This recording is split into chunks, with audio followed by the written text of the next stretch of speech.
Hi guys, and welcome to the tutorial, where we will talk about how to change store name and URL.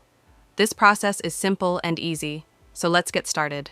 First, head over to your store and take a look on the left bottom. You will see the icon setting. Simply click on it. Once you will get access to your store setting, make sure the selected option is General and in General. If you want to change your store name, then here you can see the option of My Store. Simply click on the pencil. Here you can see you can also write store name, phone, and email. So in order to change, simply write your name. After writing, click on the option Save.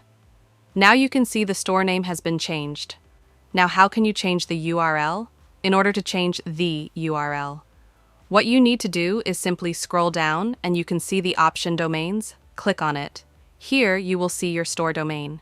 If you take a look on the search bar, you will get the same URL. In order to change, click on Change to a new Shopify domain.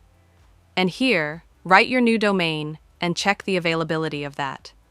Once you check the availability, click on the Add Domain.